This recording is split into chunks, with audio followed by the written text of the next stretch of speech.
ఇండియాలో ఒకప్పుడు king of good times గా పిలువబడిన విజయ్ మాల్యా జీవితం ఒక సినిమా కథకు ఏమాత్రం తీసిపోదు. ఆయన విలాసవంతమైన జీవితం, ఆయన కట్టుకున్న అద్భుతమైన కట్టడాల గురించి ఒక 5 నిమిషాల కథలాగా చెప్పుకుందాం.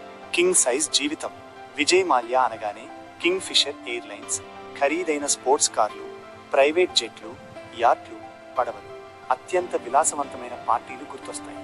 ఆస్తులు, వ్యాపార సామ్రాజ్యంతో ఆయన బతికిన తీరు చూసి అప్పట్లో అందరూ ఆశ్చర్యపోయేవారు. తన రాజసం ప్రపంచానికి తెలియాలనే ఉద్దేశ్యంతో ఆయన ఎన్నో ఆస్తులు కొన్నాడు. Kingfisher House versus Kingfisher Towers. ముందుగా ఒక చిన్న వాస్తవం చెప్పుకుందాం. మీరు అడిగిన కింగ్ ఫిషర్ హౌస్ అనేది ముంబై విలే పార్లేలో ఉన్న ఆయన వ్యాపారాల ప్రధాన కార్యాలయం, హెడ్ క్వార్టర్స్. కానీ మీరు అడిగిన దానిపైన ఉన్న బిల్డింగ్ ముంబైలో లేదు. అది బెంగుళూరు నడిబొడ్డున ఉన్న యూబీ సిటీలోని కింగ్ ఫిషర్ టవర్స్ పైన ఉంది. దీన్నే white house in the sky అని కూడా పిలుస్తారు. ఈ భవనం గురించే ఇప్పుడు మనం మాట్లాడుకోబోతున్నాం. ఆకాశంలో ఇంద్రభవనం, ద పెంట్ హౌస్. భూమి మీద ఇల్లు కట్టుకుంటే కిక్ ఏముంది అనుకున్నాడో ఏమో. బెంగుళూరులో 34 అంతస్తుల భారీ భవనం అయిన కింగ్ ఫిషర్ టవర్స్ పైన ఏకంగా ఒక పెద్ద బంగ్లాను నిర్మించుకున్నాడు మాల్యా.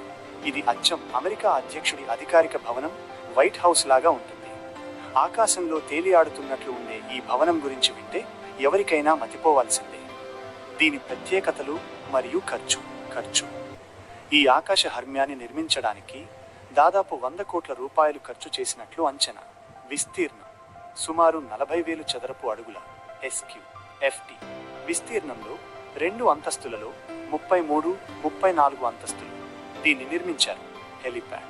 ట్రాఫిక్తో పని లేకుండా ఆయన నేరుగా ప్రైవేట్ హెలికాప్టర్లో తన ఇంటికి చేరుకునేలా పైన సొంత హెలిప్యాడ్ ఏర్పాటు చేసుకున్నాడు. Infinity pool. 400 అడుగుల ఎత్తులో ఆకాశంలో ఈదుతున్న ఫీలింగ్ ఇచ్చేలా అద్భుతమైన స్విమ్మింగ్ పూల్ ఉంది. ప్రైవేట్ ఎలివేటర్లు. కింద అపార్ట్మెంట్లలో ఉండే వాళ్లతో ఎలాంటి సంబంధం లేకుండా కేవలం మాల్యా ఫ్యామిలీ కోసం మాత్రమే డెడికేటెడ్ లిఫ్టులు ఉన్నాయి.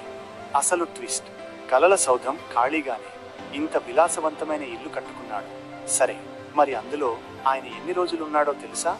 ఒక్క రోజు కూడా కాదు. ఈ భవనం నిర్మాణం దాదాపు పూర్తి కావస్తున్న సమయంలోనే మాల్యా వ్యాపార సామ్రాజ్యం పతనం కావడం మొదలైంది. కింగ్ ఫిషర్ ఎయిర్లైన్స్ భారీ నష్టాల్లో కూరుకుపోయింది. భారతీయ బ్యాంకుల నుంచి తీసుకున్న దాదాపు 9,000 కోట్ల రూపాయలు రుణాలను ఆయన తిరిగి చెల్లించలేకపోయాడు.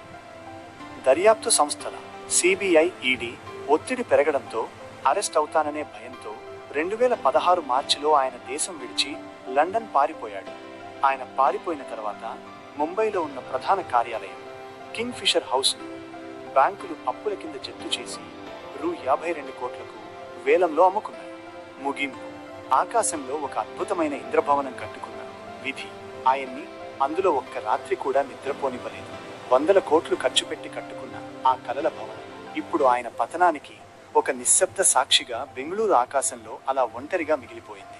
మనిషి దగ్గర ఎంత డబ్బున్నా కాలం కలిసి రాకపోతే ఆ విలాసాలు ఏవీ దక్కవు అనడానికి ఈ భవనం ఒక గొప్ప ఉదాహరణ. ఇది కింగ్ ఆఫ్ గుడ్ టైమ్స్.